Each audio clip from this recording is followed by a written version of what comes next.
आपल्या रानमळ्यामध्ये आज सुयोग नवतरुण गणेश मंडळ, आपल्या सर्वांनाच माहिती की रानमळामधील आपल्या हे एक आदर्श नवतरुण मंडळ आहे आणि अनेक चांगल्या प्रकारचं गणपती उत्सवामध्ये जे आहे ते गणेश उत्सव आपण या ठिकाणी साजरा करत असतो, नवरात्र या ठिकाणी साजरा करत असतो आणि त्याच्यामध्ये जे आहे ते सामाजिक उपक्रम जे आहे ते या गणेश मंडळाचे सर्व पदाधिकारी असतील, सर्व महिला भगिनी जातीने लक्ष घालून त्या ठिकाणी जे आहे ते गणेशोत्सवाची पूर्ण जबाबदारी घेतात आणि चांगल्या प्रकारचे उपक्रम जे आहेत ते ह्या पदाधिकाऱ्यांच्या माध्यमातून या ठिकाणी होत असतात।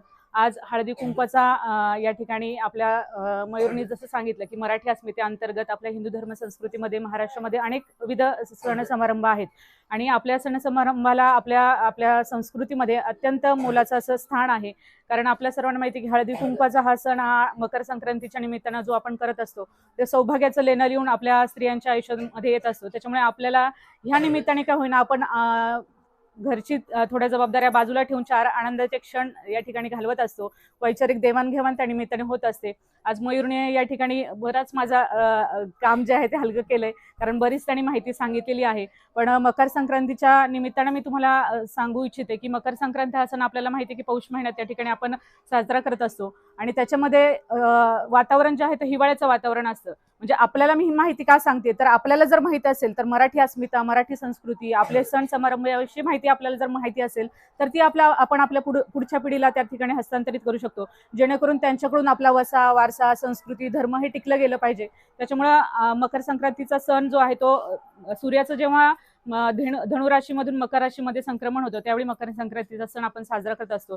त्याचप्रमाणे दक्षिणायनातून उत्तरायणाकडे सूर्य त्या ठिकाणी जात असतो आणि त्याच्यामुळे दिवस जो आहे तो मोठा मोठा होत असतो आणि आपल्याला हिवाळ्याच्या दिवसांमध्ये आपल्या शरीराला जे आहे ते उबदारपणाची किंवा उष्णतेची गरज असते। मग तिळगुळ जे वाटतो तर तीळ आणि गुळामध्ये उष्ण पदार्थ असल्यामुळे त्याची कमतरता जी आहे ती भासू नये म्हणून आपण ते तिळगुळ घेतो आणि त्याच्यातून आपल्या शरीराला उष्णता प्राप्त होत असते। काळा रंग आपण बाकीच्या वेळी जो आहे तो त्या ठिकाणी वर्ज्य करतो किंवा काळ्या रंगाचा आपण सहसा आपण काही घालत नाही, पण संक्रांतीच्या दिवसामध्ये नवी नवरी असेल किंवा आपण देखील त्या ठिकाणी काळ्या रंगाच्या साड्या परिधान करतो। काळा रंग हा उष्णता शोषून घेणारा आहे आणि त्याच्यामुळे देखील आपल्या शरीराला जे आहे ती उष्णता मिळत असते। भोगीची भाजी आपण करतो। ज्यावेळी हिवाळ्यामध्ये आपल्या शेतामध्ये ज्या वेगवेगळ्या प्रकारच्या पालेभाज्या, फळभाज्या येतात आणि मग त्या देखील आपल्या शरीराला असणाऱ्या प्रथिने असतील किंवा व्हिटॅमिन्सची कमतरता त्या ठिकाणी जाणू नये म्हणून म्हणजे ह्या सगळ्या बाबी ज्या आहेत हे आपण जर आपल्याला माहिती असेल तर आपण आपल्या पुढच्या पिढीला त्या ठिकाणी देऊ शकतो।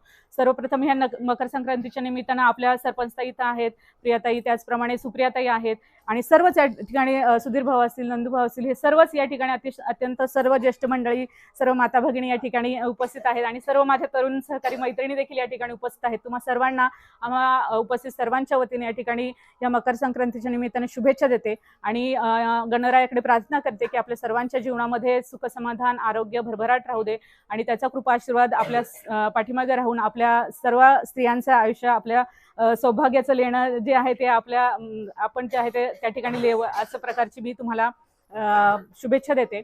आणि सांगितल्याप्रमाणे आता सार्वत्रिक निवडणुका जिल्हा परिषदेच्या पंचायत समितीच्या या ठिकाणी 2026च्या होत आहेत, तर त्याच्या निमित्तानं जे आहे ते मी तुम्हा सर्वांना माहिती आहे की माझा गेले बऱ्याच महिन्यापासून या ठिकाणी तुमच्याशी संपर्क येत आहे। तुम्हा सर्वांना मी त्या ठिकाणी घरी येऊन भेटलेली आहे आणि त्याच्यामुळं आपला सर्वांचा परिचय तर आहे, कारण 2012 ते 2017 या कालावधीमध्ये जेव्हा जिल्हा परिषद निवडणुकांना मी सामोरी जात असताना ह्या मळ्याने म्हणजे मळ्यानेच नाही तर राजुरी गावाने खूप भक्कम अशी साथ त्या ठिकाणी मला दिली आणि त्या ठिकाणी खूप मताधिक्य राजुरी गावातून आपल्याला मिळाल्यामुळे आपण ती निवडणूक यशस्वीपणे पार पाडली आणि जिल्हा परिषद सदस्य म्हणून मी त्या ठिकाणी काम केलं आणि सदस्य झाल्यानंतर आपल्या भागातील प्रश्न जे आहेत तसं पाहिलं तर शिक्षण समिती मला त्या ठिकाणी देत होते, कारण उच्च शिक्षित सदस्य असल्यामुळे शिक्षण समिती घ्या असं मला तिथल्या पदाधिकाऱ्यांचं म्हणणं होतं।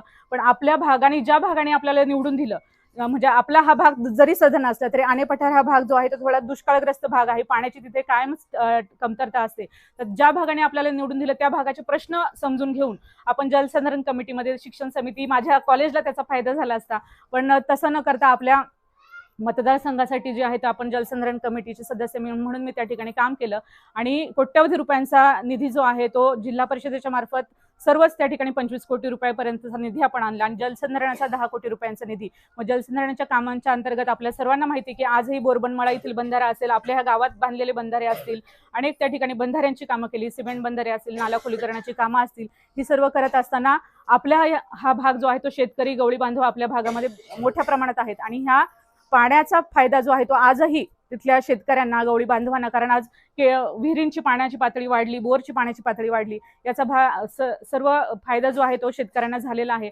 आणि आजही शेतकऱ्यांना जेव्हा मी भेटते आणि बंधाऱ्यातील त्या भागातील लोकांना भेटते, खरोखर मनापासून ते मला त्या ठिकाणी आशीर्वाद देतात की तुमच्यामुळे या पाण्याचा प्रश्न जो आहे तो आमचा मार्गी लागलेला आहे. आणि त्याच्यानंतर मग शिक्षण असेल, आरोग्य असेल, आता आपली गव्हाळीमाळ्याची शाळा जी आहे त्याला पुण्याहून शिष्टमंडळ जे आहे ते बघण्यासाठी, कारण किती म्हणजे भौतिक सुविधा परिपूर्ण असलेली शाळा म्हणून त्या ठिकाणी शिष्टमंडळ पाहायला येतं.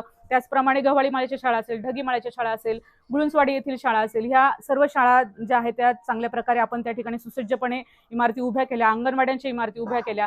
त्याचप्रमाणे वैयक्तिक लाभाच्या अनेक योजना, असे इथे बऱ्याच जणांना विचारते, बरेच जण हातवरती करतील की पिठाची गिरणी बऱ्याच जणांना मिळाली असेल, शिलाई मशीन मिळालेली असेल, कडबा कुट्टी मिळालेली असेल, पाईप मिळालेले असेल, अशा अनेक वैयक्तिक लाभाची योजना ज्या आहेत त्या आपण जिल्हा परिषदेच्या मार्फत देऊ शकलो. आणि इथून आता 2026 हे इलेक्शन आलेलं आहे आणि तुम्हाला सर्वांना माहिती की आता राष्ट्रवादी काँग्रेस पक्ष, शरदचंद्र पवार आणि राष्ट्रवादी काँग्रेस पक्ष, त्याचप्रमाणे शिवसेना पक्ष, उद्धव बाळासाहेब ठाकरे आणि रिपब्लिकन पक्ष, हे सर्व पक्षांनी एकत्र येऊन जे आहे ते पवार साहेबांनी दिलेल्या आदेशाप्रमाणे आपण घड्याळ या चिन्हावरती यावेळी निवडणूक लढतोय. त्याच्यामुळे मग तुम्ही सर्वांनी त्या ठिकाणी मागच्या वेळी जसं माझ्या पाठीमागे खंबीर साथ ठेवली, तुम्ही सर्वांनी जसा आशीर्वाद दिला आणि भक्कमपणे माझ्या पाठीमागे माझ्या महिला भगिनी उभ्या राहिल्या, त्याचप्रमाणे आत्ताही राहतील ही अपेक्षा, काय खात्री मला आहे. आणि नक्कीच तुम्ही माझ्या विजयामध्ये तुमचा नक्कीच वाटा राहील अशा प्रकारची आशा व्यक्त करते. आणि तुम्हा सर्वांनी या ठिकाणी येत्या 5 तारखेला जी आपली निवडणूक आहे, एक पंचायत समिती, म्हणजे आपल्याला 2 बटन जे आहे ते दाबायचे असतात. एक पंचायत समिती गणासाठी त्या ठिकाणी आणायचे उमेदवार आहेत प्रतीक भाऊ आहेर म्हणून, त्यांचं पंचायत समितीसाठी आणि जिल्हा परिषदेसाठी मी अशा दोघांच्याही घड्याळच्या चिन्हासमोरील बटन दाबून आम्हाला प्रचंड मताधिक्याने विजय करा अशा प्रकारची अपेक्षा तुमच्याकडून व्यक्त करते. आणि नक्कीच तुम्ही साथ द्याल अशी आशा व्यक्त करते. आणि पुन्हा एकदा तुम्हा सर्वांना, आम्हा सर्वांच्या वतीनं या मकर संक्रांतीच्या निमित्तानं शुभेच्छा देऊन मी थांबते. धन्यवाद.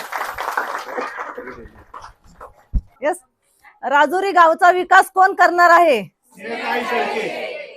शब्द नाही, काम पाहिजे. शेतकऱ्यांचा आवाज कोण? महिलांचा सन्मान कोण करणार? त्याचबरोबर युवकांचे भविष्य कोण करणार? पंचायत समितीत मजबूत नेतृत्व कोणाचं? जिल्हा परिषदेमध्ये मजबूत नेतृत्व कोणाचं? राजुरीचा विकास एकच नाव, स्नेहलताई शेळके. आपलं चिन्ह थँक्यू. आमचं मत विकासाला, आमचं मत स्नेहलताई आहे ना, स्नेहलताई शेळके. घड्याळ. राजकारण, समाजकारण, शेती, उद्योग, गुन्हेगारी यातील नवनवीन घडामोडींसाठी आजच हिंदवी न्यूजला सबस्क्राईब करा आणि बेल आयकॉनवर क्लिक करायला विसरू नका. महाराष्ट्रातील एकमेव निपक्षपाती चॅनल म्हणजे हिंदवी न्यूज, सर्वसामान्यांच्या न्याय हक्कासाठी.